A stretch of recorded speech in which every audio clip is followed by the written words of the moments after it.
Hola, ¿cómo están, hermanos? Espero en Dios se encuentren bien donde quiera que estén. Vamos a continuar con nuestra resumen número 6 de las clases número 15, 16 y 17 de esta materia.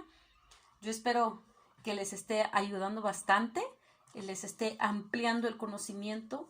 A lo mejor y es la primera vez que ustedes han escuchado lo que es la historia de la iglesia, cómo dio su inicio y cómo avanzó, ¿no? Con los hombres que dieron su vida, que fueron mártires, que incluso en la Biblia lo menciona, ¿no? De Pedro, Pablo, este, Esteban y muchos más que menciona la Biblia, hombres que dieron su vida, pero también eh, siguió lo que es el movimiento cristiano, continuó, se expandió, gracias a las persecuciones que hubo, se expandió la palabra de Dios, pero también en la Biblia no menciona de hombres que sí también sobresalieron para poder llevar a cabo la palabra de Dios e incluso tomar Biblias para esconderlos y huir, ¿no? de la persecución, huir de los instrumentos de tortura, huir de todo lo que la iglesia romana estaba pues haciendo, ¿no? En contra de la iglesia cristiana, en contra de los seguidores de Dios, de los seguidores de Cristo. Pero en este resumen número 6 vamos a ver algo que también se está, bueno, que se siguió lo que es la reforma. Eh, Esto dio inicio en el país de Alemania, ¿sí? Durante el periodo de 200 años, ¿sí? Fue esto, la reforma fue lo que despertó en este país y se esparció, ¿no? por todo el norte de Europa y trajo como resultado una iglesia nacional que no debía fidelidad a Roma. También veremos un nuevo movimiento conocido como el Renacimiento. Este movimiento no fue algo religioso, sino más bien fue algo que despertó el interés referente al arte, a la ciencia. Sí, de eso trata lo que es este movimiento del Renacimiento. También lo que vamos a ver es que en este tiempo, en este periodo, se conoció o descubrieron la imprenta. Y había el hombre, la persona que descubrió esto se llama Gutenberg. ¿Sí? Él lo descubrió, ¿sí? En Maguncia. Gracias a estas imprentas se distribuyeron, se conocieron los libros movibles, los libros que hoy vemos, ¿no? De página por página, de hoja por hoja, y gracias a estas imprentas que se descubrieron, hicieron pues las Biblias de lo que son los Nuevos Testamentos y se distribuyeron, ¿sí? Se distribuyeron por millares y millares para que las personas conozcan acerca de la palabra de Dios. Hasta hoy en día, ¿no? Se siguen imprimiendo Biblias para llevarlos a los lugares más recónditos.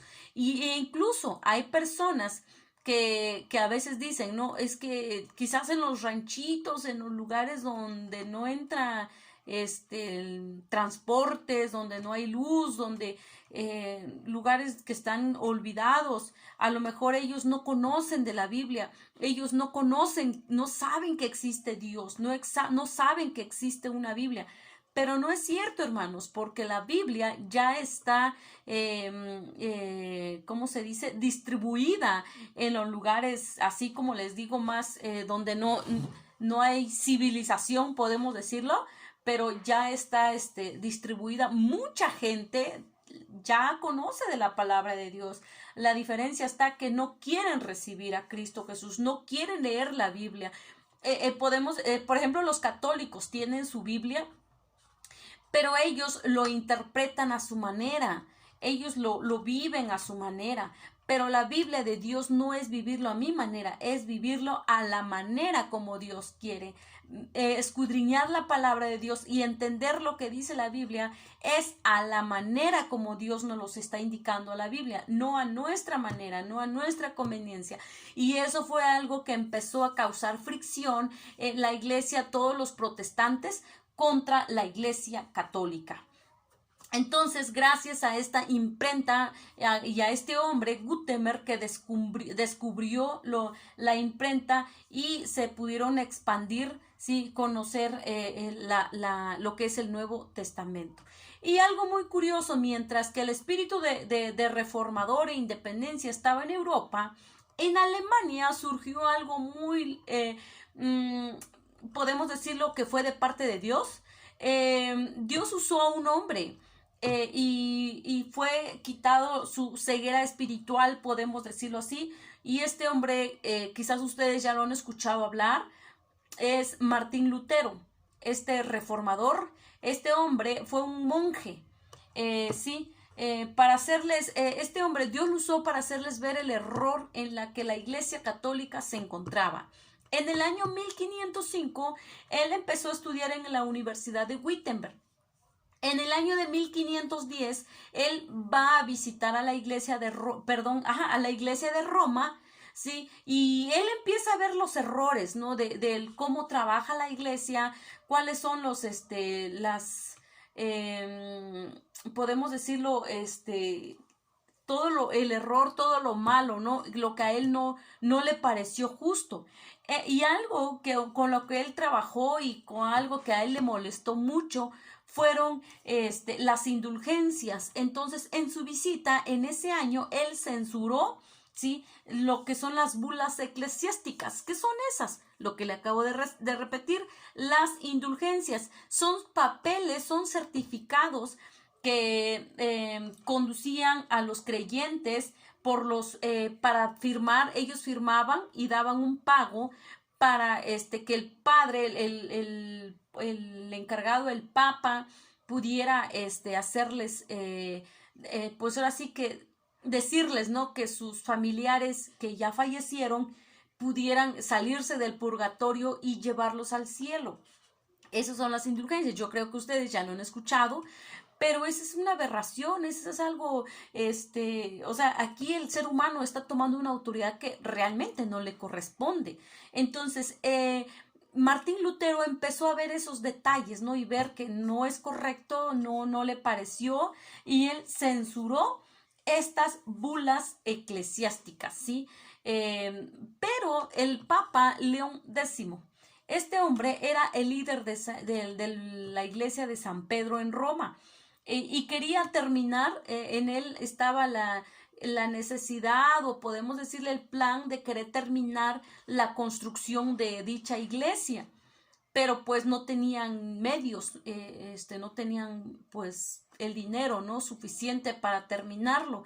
Entonces él lo que hace es, llama a una persona llamado Juan Tetzel, le comenta y le dice: ve por toda Alemania, recorre por todos esos lugares y ofrece certificados de indulgencias. Diles, y con mi firma van a ir estos certificados, y véndales las indulgencias para que con ese dinero recaudado vamos a seguir construyendo la iglesia.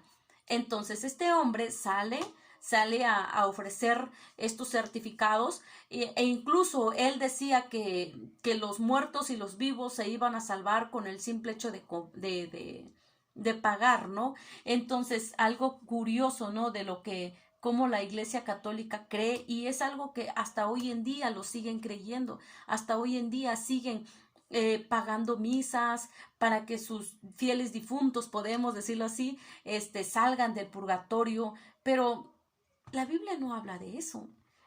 La Biblia, usted y yo creemos la Biblia. A lo mejor ustedes tienen familias inconversas, católicas. Yo tengo familia que no cree de la Biblia, pero están aferrados a sus creencias, y realmente Dios no le dio autoridad a esta persona, a este ser, al que le llaman padre, cura, papa. para poder tomar ese lugar. No, la persona que muere dice, ya murió, ya. ¿Aceptaste a Cristo? ¡Qué bien! ¿Sí? Tu alma está salvo. ¿No aceptaste a Cristo? Esa alma se perdió. Ese alma se perdió porque no quiso aceptar a Cristo, rechazó, ¿sí?, a Cristo Jesús.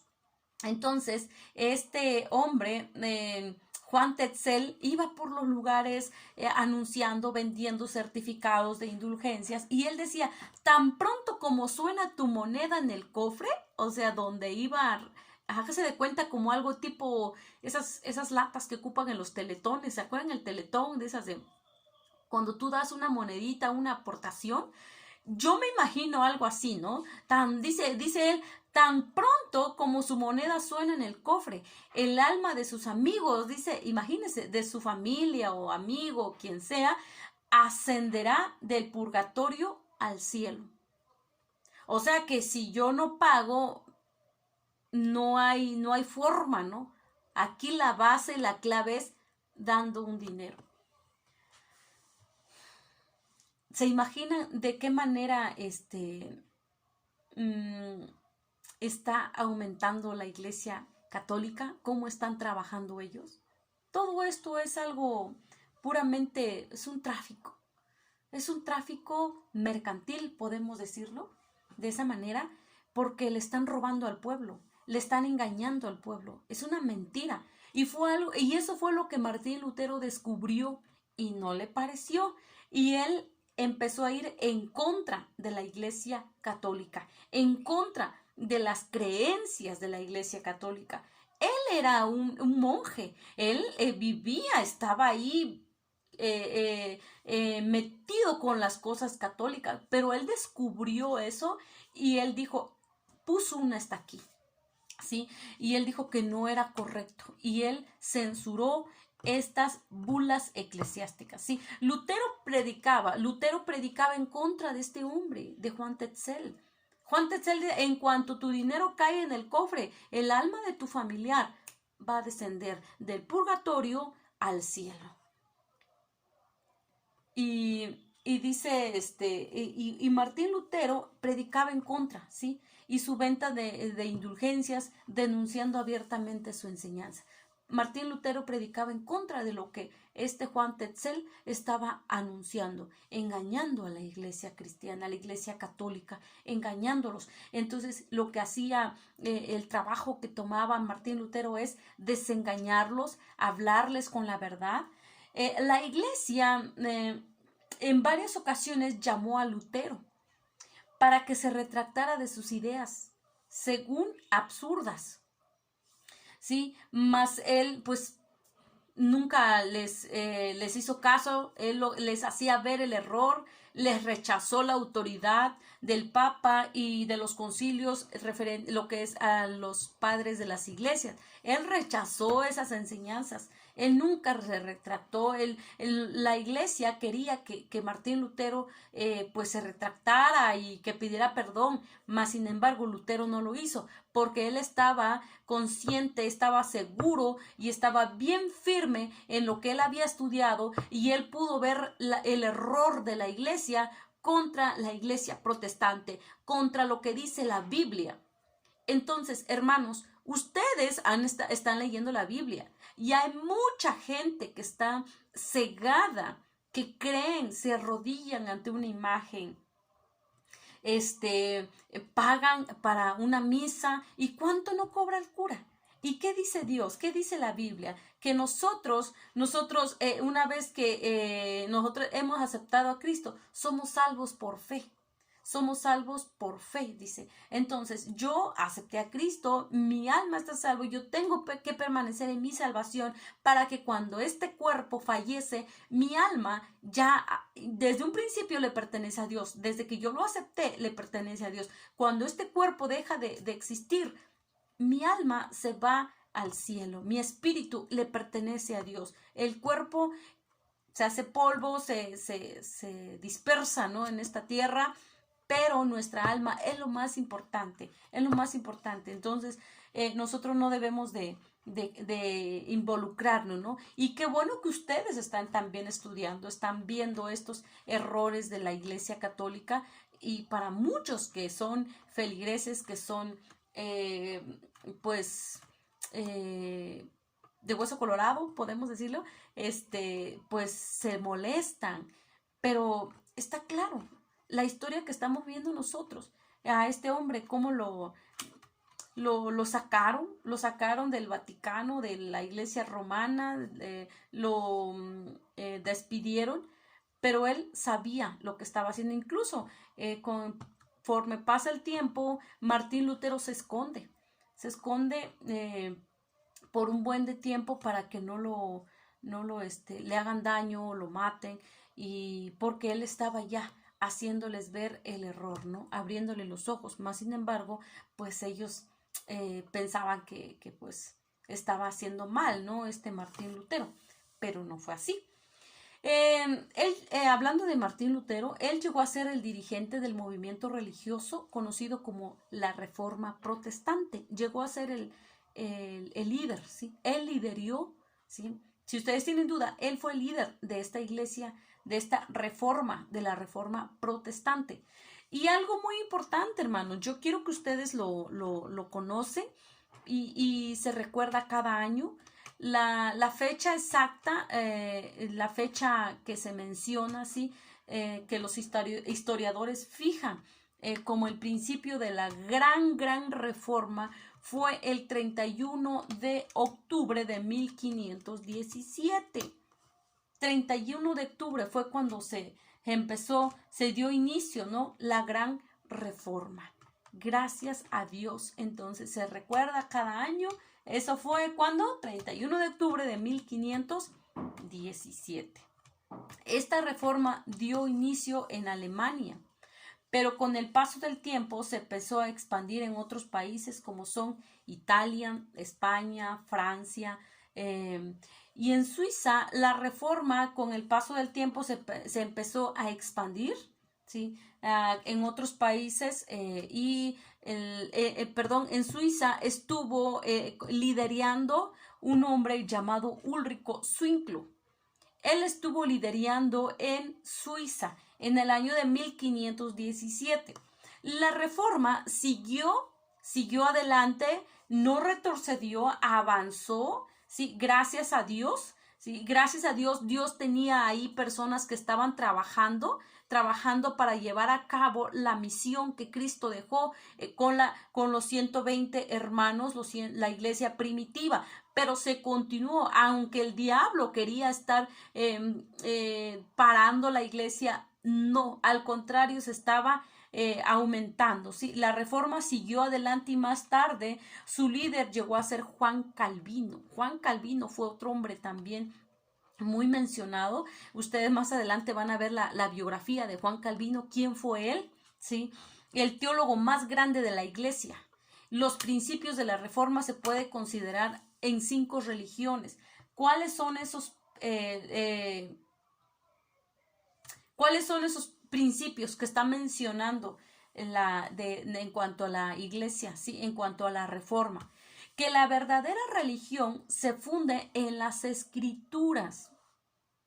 Vamos a ver un contraste. ¿Cómo enseña la iglesia católica, católicos romanos? Y cómo enseña los protestantes, la iglesia de Dios. Dice que la verdadera religión se funde en las escrituras. ¿Y cuáles son las escrituras? La palabra de Dios.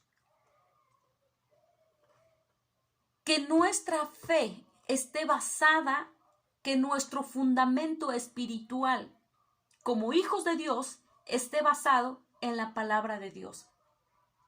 No en las imágenes, no en una atalaya, no en una revista, no en un periódico, sino en la palabra de Dios. Esa es la verdadera religión. ¿Qué es lo que ustedes han escuchado? Yo he escuchado. Es que hay muchas religiones. Ahora, ¿cuál irle? Es que hablan de aquí, hablan allá y hablan de Dios y ahora no sé, me confunden. E incluso hay muchos cristianos en los que Dios ha obrado, Dios los ha rescatado, ellos han visto cómo Dios ha obrado en sus vidas. Están como tambaleando, están titubeando en su fe y dudan de quién es Dios, dudan de la palabra de Dios, ¿sí? Dudan, pero dice que la verdadera religión se funda en las escrituras, debe estar basado en la palabra de Dios. Mi fe, mi crecimiento, mi comida debe de ser la palabra de Dios. Esa es la verdadera religión. Sí, también debe ser racional e inteligente. ¿Cómo es eso? Se refiere no introduciéndonos a doctrinas irracionales, como son las indulgencias. ¿Sí? ¿Qué más? Costumbres supersticiosas, la adoración a las imágenes, a los ritos. Entonces, que la religión debe ser racional e inteligente. ¿Sí? Mi lógica, debo de entender que ahora sí que la Biblia en el Salmo 115 dice que las imágenes tienen oído, no oyen, tienen boca, no hablan, tienen ojo, no ven, ¿sí? Manos, no palpan. ¿Y qué dice Jeremías 31:3? Clama a mí, yo te responderé y te enseñaré cosas grandes, ¿sí? Y ocultas, dice que tú no conoces. Clama a mí. Y yo creo que es algo que nosotros debemos entender, que Dios es el que está con nosotros, ¿sí? Dios es el que cuida de nosotros. Él responde. Nuestro Dios está vivo, nuestro Dios oye, Él. Entonces hay una diferencia, ¿no? Yo tengo que irme con el que me va a responder, con el que me va a ayudar, con el que yo quiero que me apoye en todas las áreas de mi vida. Entonces, la religión debe de ser racional e inteligente. Que la religión es personal. ¿A qué se refiere eso? Personal. Y no por medio de un ser humano, como son los papas. Todos nosotros somos imperfectos, hermanos. Todos nosotros cometemos errores, fallamos. Yo recuerdo una ocasión, era antes de que yo conocía de la palabra, yo me fui a confesar con un cura y fue algo curioso, pero fíjense, fue algo, yo ni siquiera conocía de la iglesia cristiana, pues estaba yo adolescente y mis tíos, mi mamá me dijeron, ve, confiésate, es importante que te escuchen.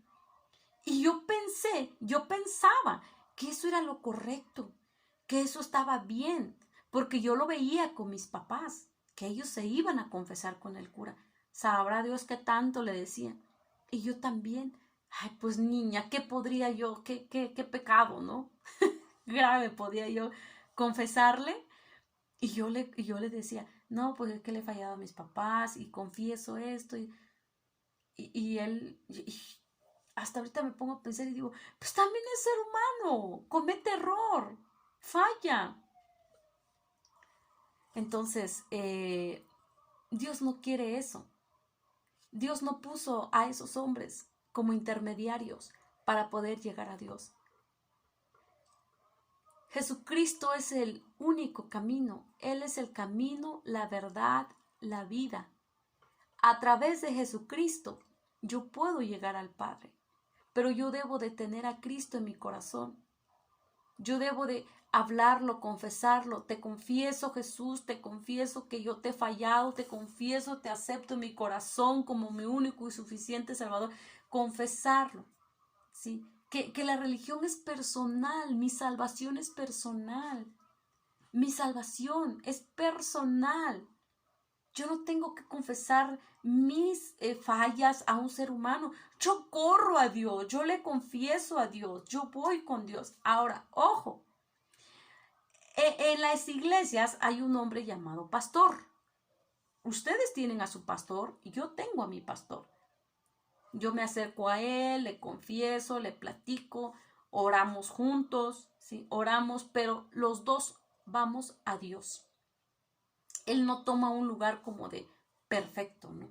Porque hasta los pastores no son perfectos. El único que no falla, el único que es perfecto es nuestro Dios. Entonces, la religión es personal. Otro punto que también tomaron en cuanto a la reforma protestante es una religión espiritual, ¿sí? Una religión espiritual. Los católicos romanos se enfocan más en lo externo, ¿sí? Bajo la dirección sacerdotal y no en la actitud del corazón. Entonces, la Iglesia Católica se enfoca más en lo de afuera.